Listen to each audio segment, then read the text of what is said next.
Hey ho, Tudor-minded people. I'm Gage. I'm Jessica. We're Tudor Time Machine, and this is episode 19 of our podcast. Thank you for joining us.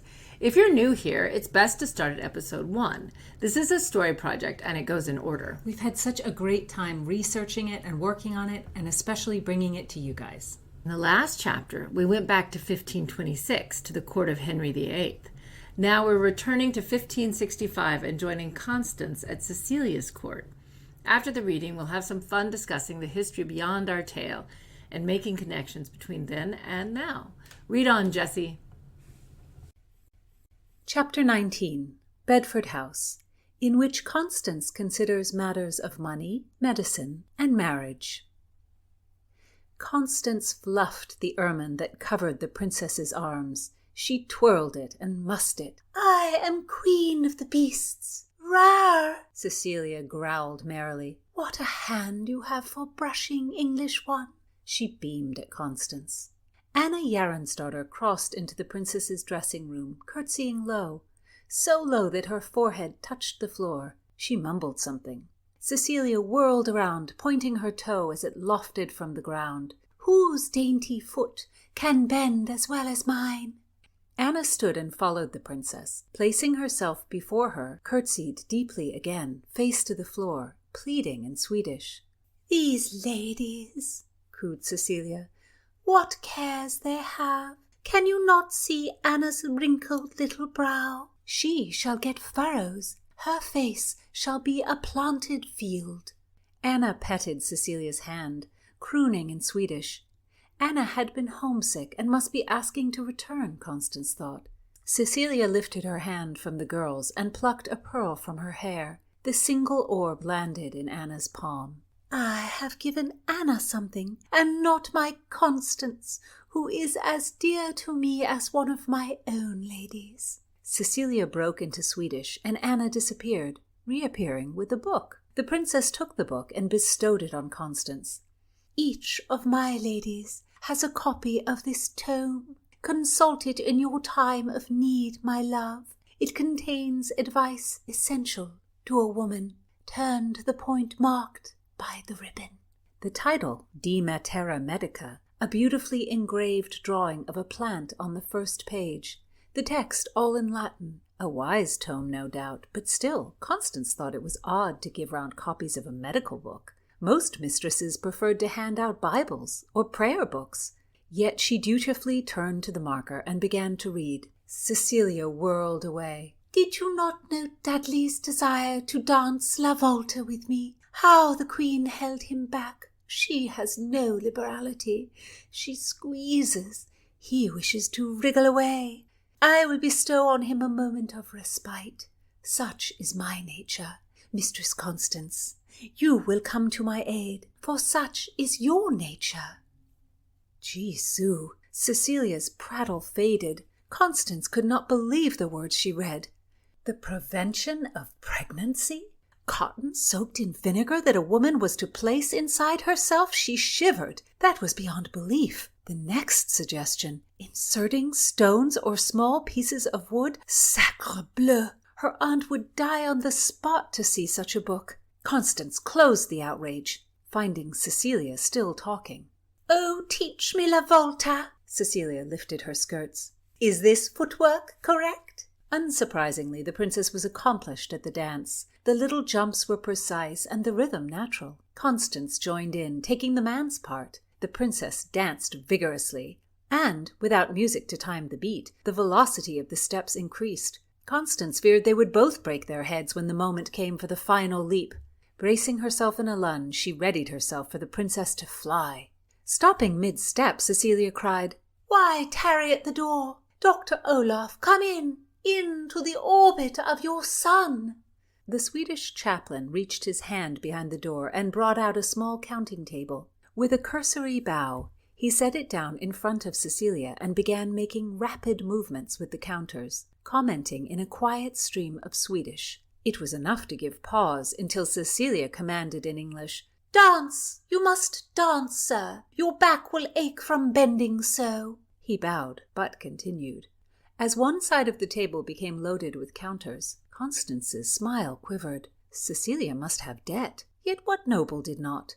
Give up this dull occupation. The clink, clink, clink is lulling me into a slumber, the princess demanded. Dr. Olaf held up a single counter that he placed opposite a great pile. Looking up at Cecilia, he spoke in Swedish again, his mouth a chapped crinkle on the top of his pointy grey beard. Do you not mark me, doctor? How dare you be so rude to sweet Constance? Speak so we may all understand. Constance did not want to command such notice. She curtsied, trying to look very small against the wall. Dr. Olaf's discomfort endeared him to her. He had no desire to embarrass, yet he would make his point. "Your Grace," he said slowly, "meat maketh men to laugh, and wine maketh them merry, but unto money are all things obedient." Ecclesiastes 10:19.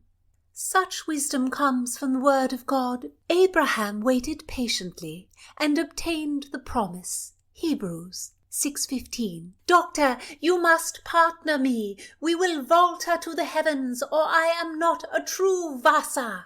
The princess grabbed Olaf's hand, called for her musicians, and sent servants off with orders to round up the rest of her retinue. No one was to miss the dancing lesson. The furniture was cast aside, 6 musicians struck up their instruments in the center of the room, and Cecilia's household began to leap and twirl in one frenetic mass.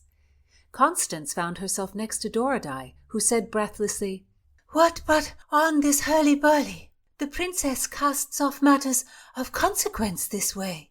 "'Tis so, Doradai." "Who riled her humour?" The chaplain with the counting table came. "Oh, that would do it. The princess is in a painful pinch."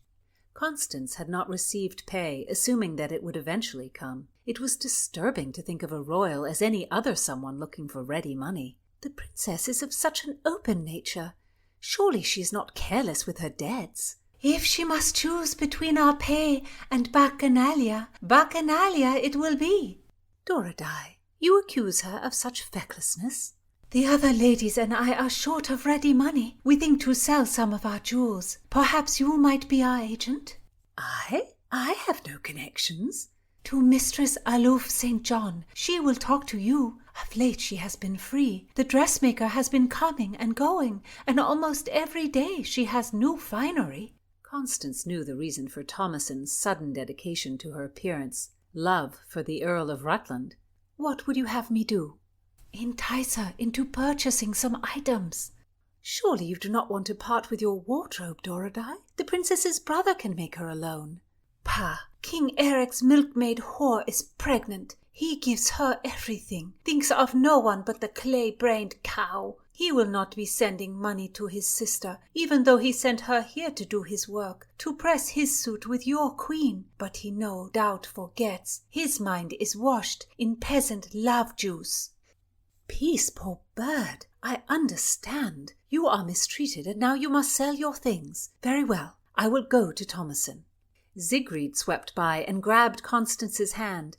"On your legs, to the dance. Why the long soft face?" Constance took up La Volta, presenting false joy. Spending but a few minutes with Thomason resulted in Constance having to pace the garden for a full 20 times before she was calm. That Mistress St. John filled her with unkind thoughts. Constance despised the supercilious way Thomason listened to her request on behalf of the Swedish ladies, then snapped up Rutland's poem, handing Constance a response and shooing her out. Rutland might find Thomason perfection, but to her Mistress St. John was just another mooncalf member of Bedford House.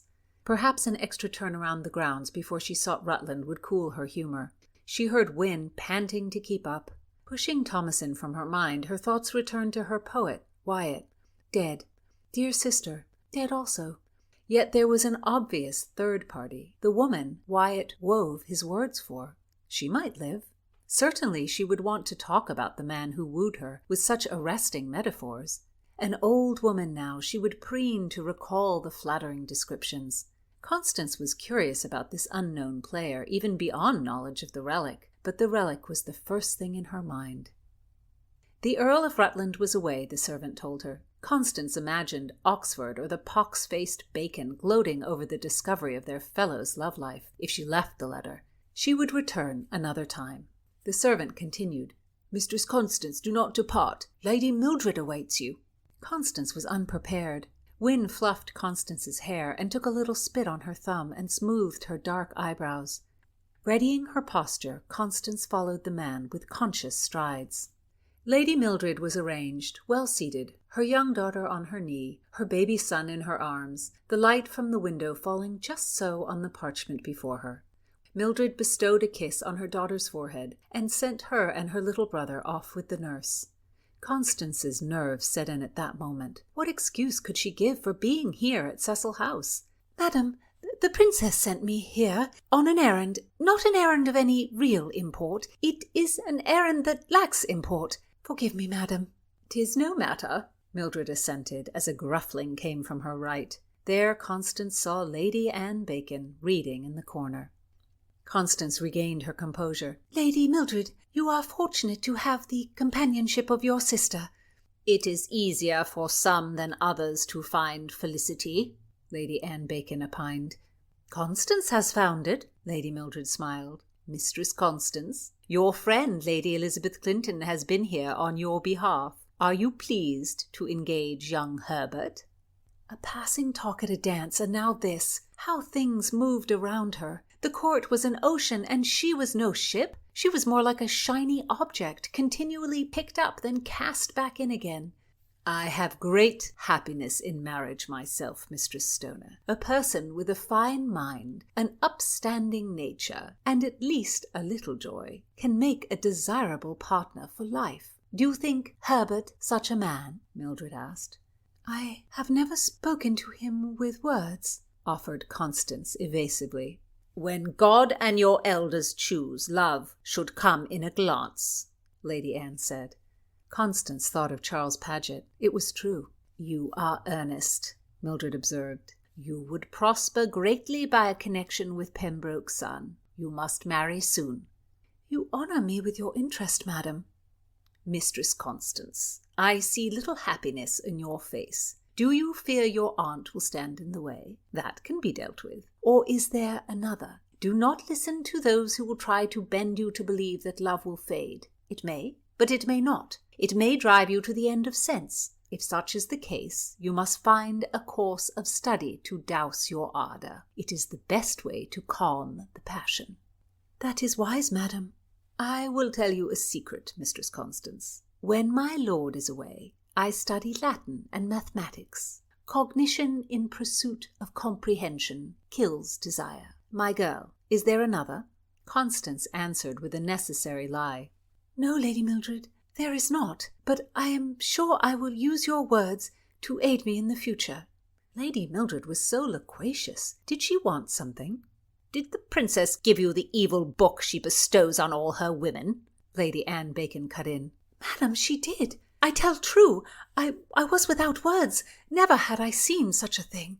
Although Constance wondered how Anne Bacon knew about the strange gift. Lady Mildred's face was lit with silent chuckles, but her sister frowned. "We know where one such as the Vassar shall spend her eternity." "Constance, trust your maidenhead to mathematics," Lady Mildred advised. "I believe you to be right, my lady, but it is not a gentleman who tempts me. It is the court. I wish to remain at court." "Are not the court ladies married?" asked Anne Bacon. "Or is the Vassar princess's household so appealing that you would forego marriage for it?" "I have learned much." "Nothing of virtue," judged Anne Bacon. "Yet it is my great wish to return to the Queen's service before I wed." "But the princess, tell us of her," Mildred said. "What are her diversions? Who are her regular guests, her companions?" A merchant appeared in the doorway. Mildred gestured him away.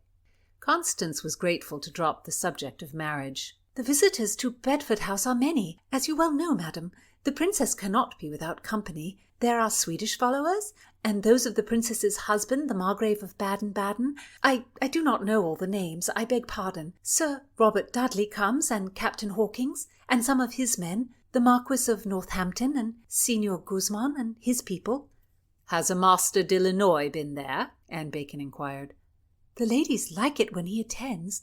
He tells fortunes and reads the cards, but it has been days since his last visit. Lady Mildred and her sister shared a look, and the subject was abandoned as abruptly as it had been introduced. Now, it has come to my attention that the princess has a few debts, Mildred said. Constance knew it was more expedient to be truthful. Evasion would only irritate. Yes, madam. Some of the princess's debt is purely domestic. She cannot pay her household. For my own part, madam, I must tell true. I have had no wages.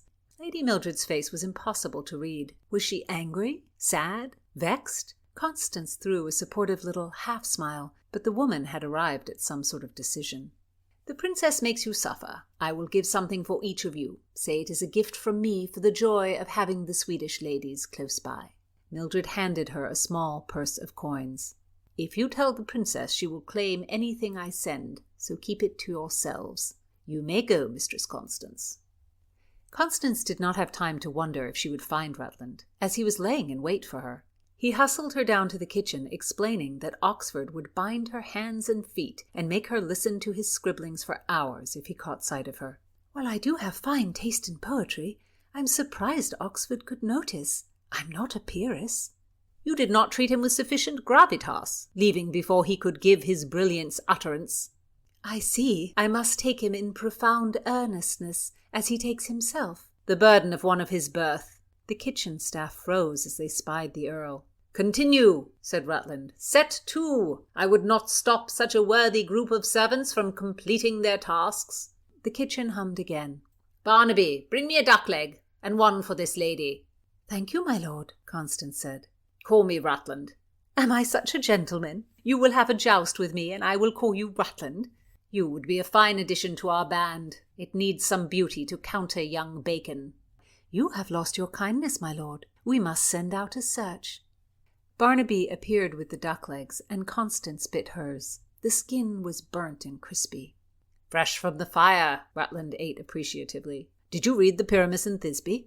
I shed mulberry tears. Poor witness lion to cause their deaths. The lion? No, they were addled with passion. When he falls on his sword as a true man, my heart swells. But when poor Thisbe finds him there, my heart broke. I cried all morning.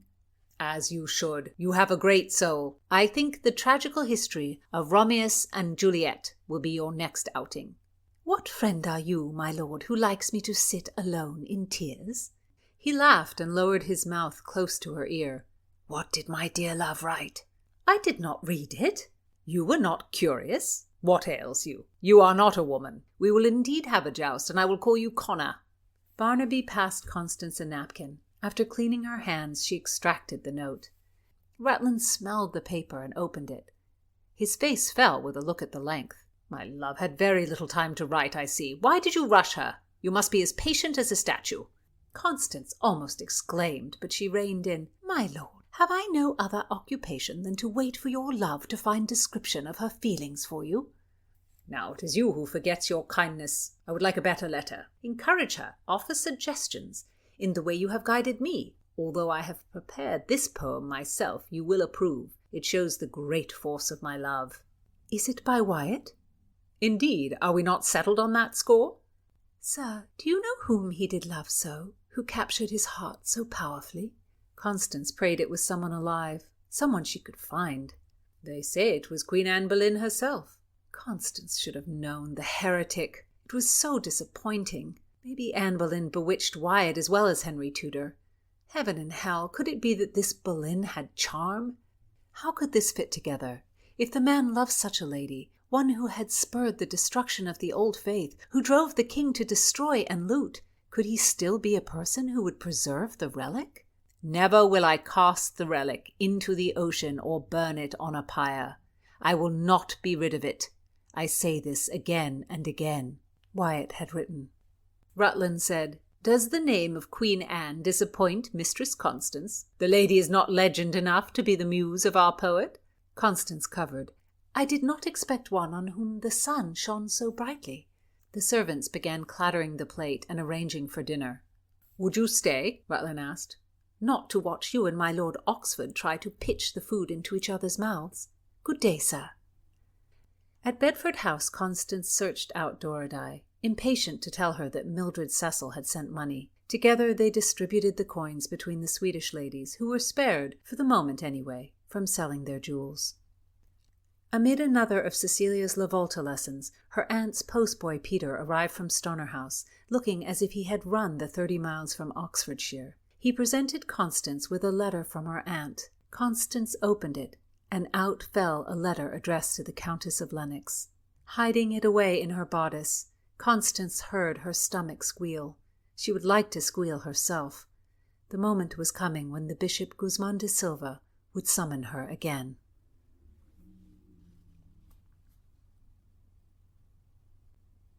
Constance is just dreading going back to the Tower of London. I mean, it's a dangerous enterprise, but she's a dutiful young person, and she will go when she is called to.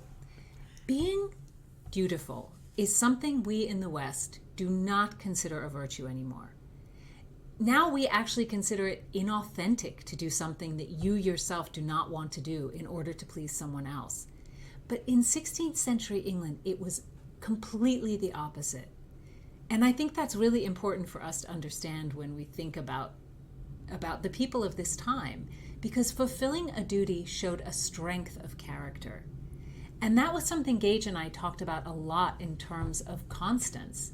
Constance is driven by duty, but that doesn't mean she isn't confident. No, she would have valued in herself that she could fulfill a duty that she felt was difficult.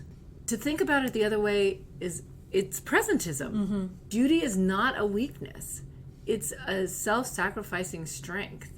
And often in historical fiction, there's a protagonist who stands up to an unjust person of a higher status, and that unjust person listens and changes. As if. Right?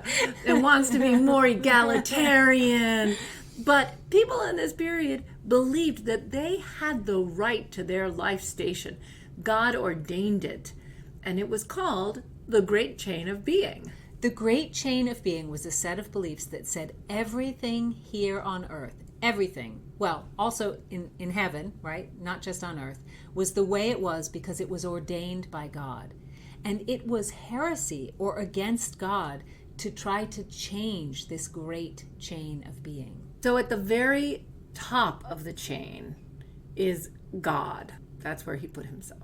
And then, of course, the angels and the company of heaven. And then humans. Humans as a group were the next. And then animals, and then plants, and finally rocks, water, air, things like that. You can imagine within humans, there's another set of hierarchies that begins with the clergy and the Pope at the top. And then there's the state. And the state, there's kings, and then maybe queens, depending on the country you live in. Then nobles, merchants, and the lowest were peasants. And then even within families, there are hierarchies. And that's pretty straightforward. The father, then the mother, then the son, then the daughters, and finally servants. In this time period, people accepted this great chain of being completely. And I think in a way that we can't imagine today. We study the history of religion, how beliefs change over time. We're aware of so many different types of religions and so many different ways of viewing the world. So the weight of this one idea can't possibly have the certainty, or we can't even understand the certainty that it had for hundreds of years in Europe. I don't think there's a shared idea in a lot of Western countries that one way of structuring the society is the way that is the accepted and absolute way that it has to be. We certainly don't have that idea anymore. That's true. And if you're not dutiful in this time period, you are against the great chain of being. You're going against God's will, and you will be punished by God and ostracized by your fellows. There's a strong belief in interdependence, not independence. So if you disrupt the chain, there's an overall negative effect for everyone in the world. For example, if a daughter disobeys her father, God would strike her ill as a punishment. So you can imagine this divine justice reinforces the status quo. Although, of course, there are always exceptions. There were people who became wealthy or who changed Thomas their Cromwell, right? Thomas Cromwell. Yeah, son of a butcher. But this was a very powerful idea in the mind of the populace. And Constance has competing duties and positions. A 16th century intersectionality. She knows she has to follow the will of the church, but yet she also has to follow the will of the queen.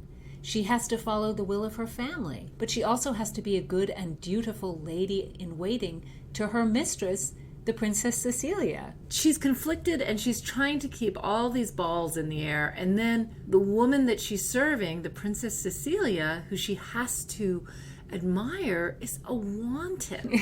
And Cecilia gives Constance this book that shocks Constance. But she can't possibly upset her mistress by objecting to it out loud or tossing it back in Cecilia's face. It's just unthinkable. She has to smile and be gracious, even though she's disturbed by this copy of De Materia Medica.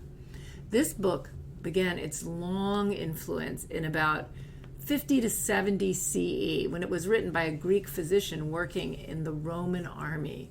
It was the most comprehensive pharmacopoeia of medicinal plants and medicines available until the Renaissance. It was a medical bestseller for 1,500 years. That's pretty impressive. And in the Renaissance, the information in it was added to, not refuted. So in one of the earlier episodes of the podcast, we talked about some of the absurd ideas about contraception that circulated in the medieval and Tudor periods, such as hanging bull testicles around your neck, or wearing a goat womb around your waist, or weasel testicles slung on your thighs. I think those things might have worked because animal testicles and goat wombs were just a real mood killer, and so no one... It's true. Oh my God, can you imagine what it must have felt like to be walking around with weasel testicles on your thighs? There was also knowledge about more effective methods of contraception that had been practiced for thousands of years and, were still circulating and in remedies and known to people at this time as well. There were herbs that acted as oral contraception, and there were also barrier methods like those in De Materia Medica. And some of those sound pretty risky, but much more effective than animal parts. In the ancient world, there was less controversy about birth control. There was a huge trade in very effective oral contraception, which was called silphium, and that was a kind of giant fennel. This plant and its birth control properties were thought to have been a gift from Apollo, not at all something to be avoided, and this plant was extremely hard to cultivate. But it was so popular and bought and sold so rapidly that it actually went extinct. Because life beginning at conception, it wasn't an idea in the ancient world, or honestly the early modern world for that matter. There was a lot of mystery about how a baby was formed. They just didn't have the kind of knowledge that we have. And these plant-based methods, which were called menstruation regulators, weren't illegal in the English-speaking world until the 19th century.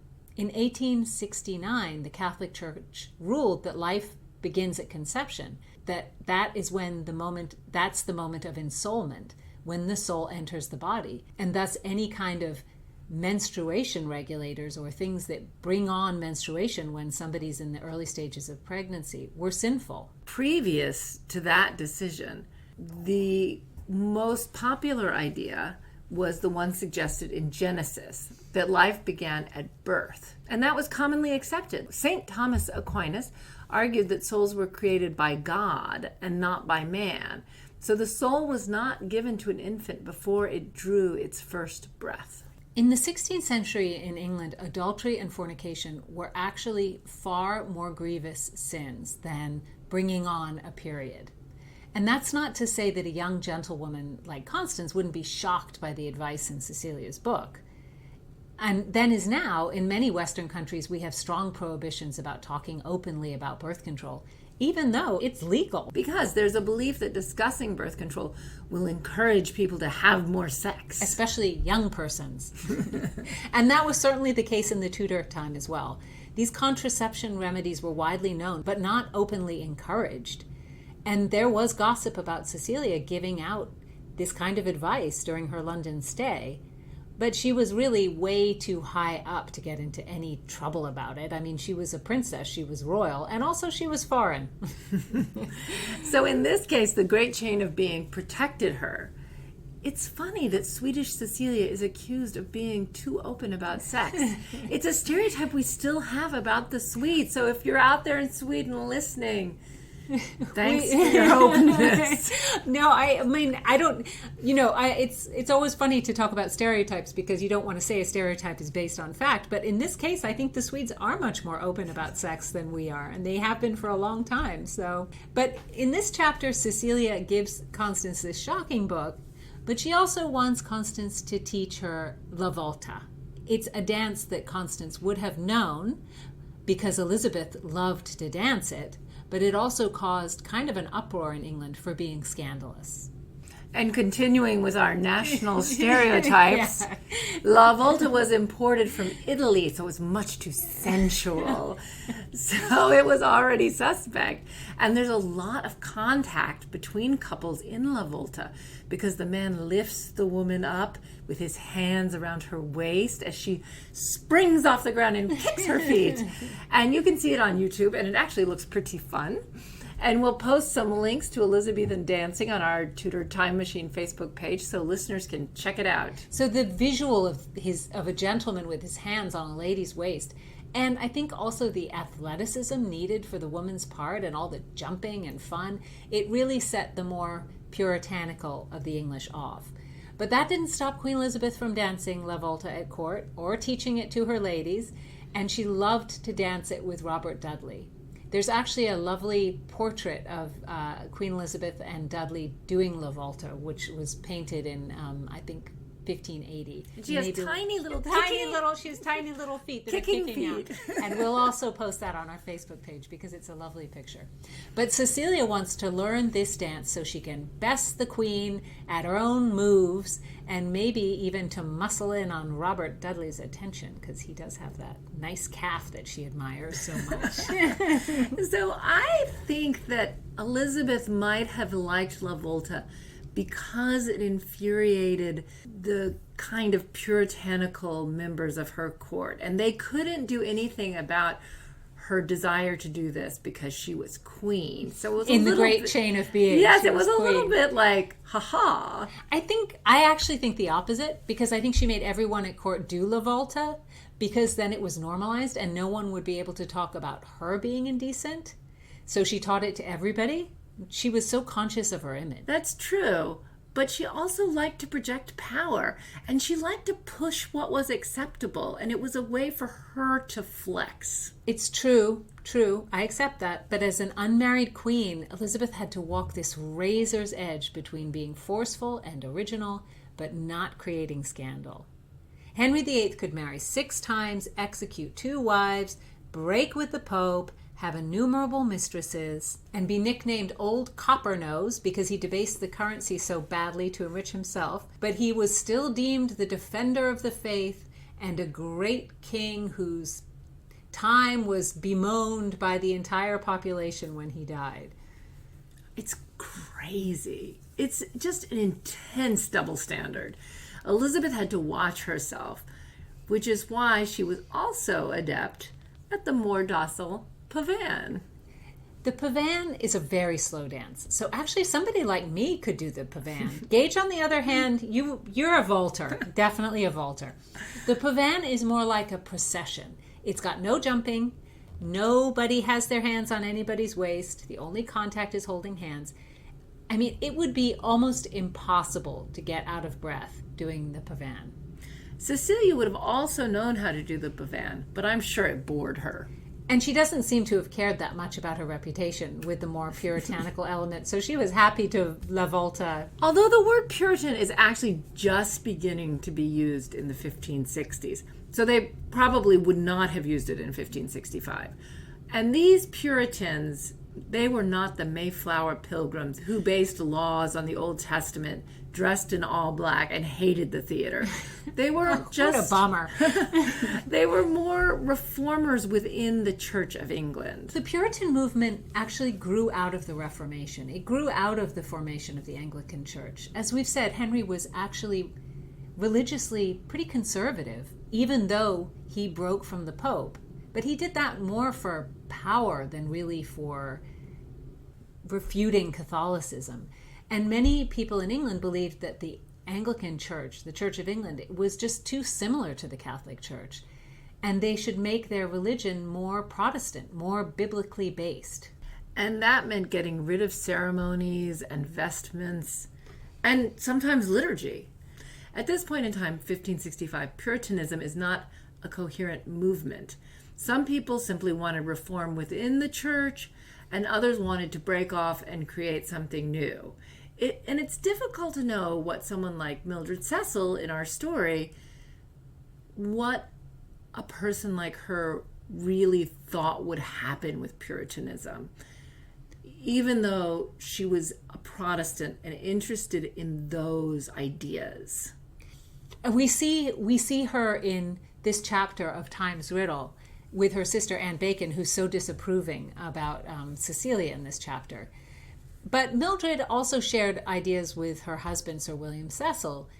And William Cecil felt that any really zealous religious reformers, Protestant or Catholic, were a threat to Elizabeth because they were by definition intolerant of each other. Cecil and Elizabeth saw the value of religious tolerance because religious wars for all of history and continuing were extremely destructive. Are extremely destructive. They are extremely destructive and expensive, and they were pragmatic. I think Mildred Cecil shared that kind of pragmatism with her husband and the Queen. But it's possible her sister Anne Bacon, who we also see in this chapter, was definitely more of what she would have thought of herself more as a Puritan, which meant that she thought the Church of England should be purified of its Catholic leanings. At this point, Puritanism is a little mild. I mean, I don't think that someone like Anne Bacon would have imagined that this Puritan movement would grow and become so militant and so anti-monarchy that it would bring about a civil war in England and the beheading of a king. No, the Puritans were about the Bible, and as a group, they placed a strong emphasis on literacy and education so that everyone could read the Bible themselves and understand the Word of God themselves. Which is something actually Queen Elizabeth's mother, Anne Boleyn, would have approved. We have the word puritanical now, which is deemed overly strict in matters of religion and morals. But early on, that's not so much the case. They drink, they celebrate, they dance. They don't believe in drunkenness, but that seems pretty reasonable. Yeah, Mildred and her sister Anne were extremely well educated. They had humanist educations. Their father was quite forward-thinking because he chose to educate all the sisters in their family along with the men. And they had incredible educations. They were both linguists, they had libraries. They were really quite remarkable women, both of them. Mildred was Cecil's second wife, and while there is an historical idea that she was too serious, that she was a downer, there's really not that much to support that. He certainly wrote that they lived together very happily for many years, and she was very involved in their household project of forwarding themselves at court. She wrote letters to help settling the Treaty of Edinburgh. She wrote to the Scottish nobles. She interceded with people who were trying to petition Cecil, either letting them through or not letting them through. They were their own fiefdom at court, and she was absolutely a full participant. And in our story, we use the historical fact that Elizabeth I actually gave Mildred this job of meeting Cecilia when she arrived from Sweden in England and setting up Cecilia's lodging so she would be comfortable. Mildred was never a lady in waiting, but she, without her husband, did many tasks for the queen. Yes, and Mildred was in charge of these very lucrative wardships that we spoke about in one of the earlier episodes. So when she's in historical fiction, when she's portrayed at all, Which is seldom. yeah, no, she's usually just walking around the house. But she was part of everything. It's just not true. It's not accurate. Maybe it's another stereotype. Yes. That Cecil's wife wouldn't have been involved in his work. In this chapter of Time's Riddle, Constance is so nervous being interrogated by Mildred and Lady Anne Bacon. And they're very high up, and they hold beliefs that she would think of as heretical. But she has to bite her tongue. She can't tell these important sisters that if they don't follow the great chain of being as she sees it, they'll be punished. She tries to follow what she believes to be the path that God wants for her. And although she's nervous about going back to the Tower of London, she certainly can't tell somebody like Guzman de Silva, a bishop, that she's not going to do this duty that he's set her. But we'll have to wait and see in further chapters when she's called on to do that again. In the next episode, Constance will be faced with a new and terrifying duty, being scrutinized by her husband-to-be's family, the Pagets. Oh, that's maybe the hardest duty of all. And again, one that she would never dare shirk from because of the great chain of being. So leave us a comment on our Tudor Time Machine Facebook page. And if you have any questions about anything we have talked about today, anything you're curious about, send the questions our way on Facebook. We'd love to hear from you. And please consider supporting us on Podbean. Go to the support page and you'll see some of the fun perks we have. We really appreciate it. All our gratitude for listening. And remember to listen in next time for more Time's Riddle and more Tudor-minded talk.